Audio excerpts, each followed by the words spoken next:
Hi friends, இன்றைக்கி வீடியோவில் Deepavali special first ஸ்வீட்லேருந்து start பண்ணலாம். வீடியோக்குள்ளே போகிறதுக்கு முன்னாடி மறக்காமல் வீடியோக்கு ஒரு லைக் மட்டும் கொடுத்துருங்க. சரி வாங்க, இது எப்படி பண்ணுறதுன்னு பார்த்துலாம். இதுக்கு வந்து 2 கப் அளவு மைதா எடுத்திருக்கேன். கொஞ்சமாக உப்பு சேர்த்துக்கலாம். எப்போவுமே ஸ்வீட் பண்ணும்போது கொஞ்சமாக உப்பு சேர்த்து பண்ணும்போது டேஸ்ட் இன்னும் கொஞ்சம் கூடுதலாகவே இருக்கும். அது கூடவே 1/2 ஸ்பூன் அளவு சோடா உப்பு சேர்த்துக்கிறேன். சோடா உப்பு கண்டிப்பாக சேர்த்துக்கோங்க, அப்போ தான் நல்லா சாஃப்டாக வரும். லைட்டாக கலந்து விட்டுட்டு 2 ஸ்பூன் அளவு தயிர் சேர்த்துருக்கேன். தயிர் வந்து புளிப்பு இல்லாத தயிராக எடுத்துக்கோங்க.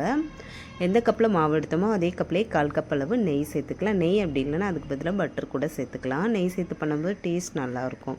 இப்போ இதை நல்லா மிக்ஸ் பண்ணி விட்டுடலாம்.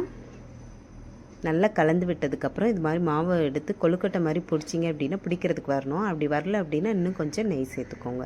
அப்புறம் கொஞ்சம் கொஞ்சமாக தண்ணி சேர்த்துட்டு சப்பாத்தி மாவை விட கொஞ்சம் டைட்டாக மாவை பிசைஞ்சு எடுத்துக்கலாம். இப்போ இதை வந்து ஒரு 15-20 நிமிஷம் ஊற வச்சிடலாம். அதுக்குள்ளே இதுக்கு தேவையான சீனி பாகு வந்து ரெடி பண்ணிக்கலாம். எந்த கப்பில் மாவு எடுத்தோமோ அதே கப்லேயே 1 கப்பை விட கொஞ்சம் கூடுதலாக சீனி எடுத்திருக்கேன். அதில் 1 கப் அளவு தண்ணி சேர்த்து சீனியை வந்து நல்லா கரைச்சி எடுத்துக்கலாம். இதுக்கு வந்து பாகு பதம்லாம் தேவையில்லை.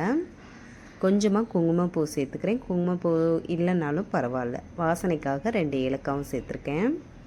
இது வந்து சீனி பாகுக்கு வந்து சீனி நல்லா கரைஞ்சிட்டு லைட்டாக பிசு பிசுன்னு வரும். அந்த ஸ்டேஜில் வந்து அடுப்பை ஆஃப் பண்ணிக்கலாம்.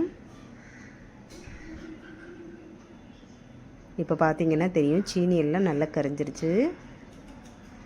இப்போ வந்து அடுப்பை ஆஃப் பண்ணிக்கலாம். அதுக்கு முன்னாடி கொஞ்சோன்னு லெமன் ஜூஸ் வந்து பிழிஞ்சு விட்டுக்கிறேன். அதிகமாக சேர்த்துற வேண்டாம், கொஞ்சோன்னு சேர்த்தா போதும்.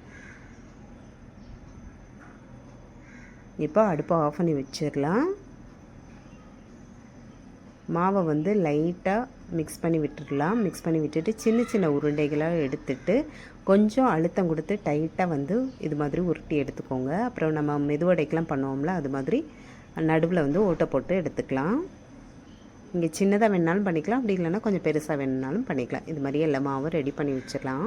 இது ஃப்ரை பண்ணுறதுக்கு எண்ணெய் பார்த்திங்கன்னா ரொம்ப சூடாக இருக்கக்கூடாது, லேசாக சூடாக இருக்கணும். அதே மாதிரி அடுப்பம் வந்து ரொம்ப கம்மி பண்ணி வச்சுட்டு ஃப்ரை பண்ணுங்கள். ரொம்ப சூடாக இருந்துச்சு அப்படின்னா மேலே வந்து கலர் மாறிடும், உள்ளே வந்து மாவு வேகாமல் இருக்கும். அதனால் அடுப்பை கம்மி பண்ணி வச்சுட்டு மிதமான சூட்டில் வச்சுட்டு ஃப்ரை பண்ணி எடுத்துக்கலாம். 2 சைடும் நல்லா ப்ரௌன் ஆகிற அளவுக்கு ஃப்ரை பண்ணி எடுத்துக்கலாம். அப்போ தான் வந்து அந்த லேயராக இருந்த மாதிரியும் இருக்கும். இது நல்லா ஃப்ரை ஆனதும் நம்ம சீனி பாகு ரெடி பண்ணி வச்சுருக்கோம்ல, அதில் வந்து சேர்த்துக்கலாம். அது வந்து சீனி பாகு லேஸ் சூட்டில் இருக்கும். இதை வந்து ஃப்ரை பண்ணிவிட்டு அப்படியே இதில் சேர்த்துக்கலாம். அடுத்தது ஃப்ரை பண்ணுறதுக்குள்ளே இது வந்து ஊறி வந்துடும். அதுக்கப்புறமா இதை மாற்றி வச்சிடலாம். இப்போ சூப்பரான பாதுஷா ரெடியாக இருக்குது. டேஸ்ட் ரொம்ப நல்லாயிருக்கும். கண்டிப்பாக ட்ரை பண்ணி பாருங்கள். ட்ரை பண்ணி பார்த்துட்டு எப்படி இருக்குன்னு மறக்காமல் கமெண்ட்டில் சொல்லுங்கள். வீடியோ பிடிச்சிருந்தா வீடியோக்கு ஒரு லைக் கொடுத்துருங்க. Bye friends.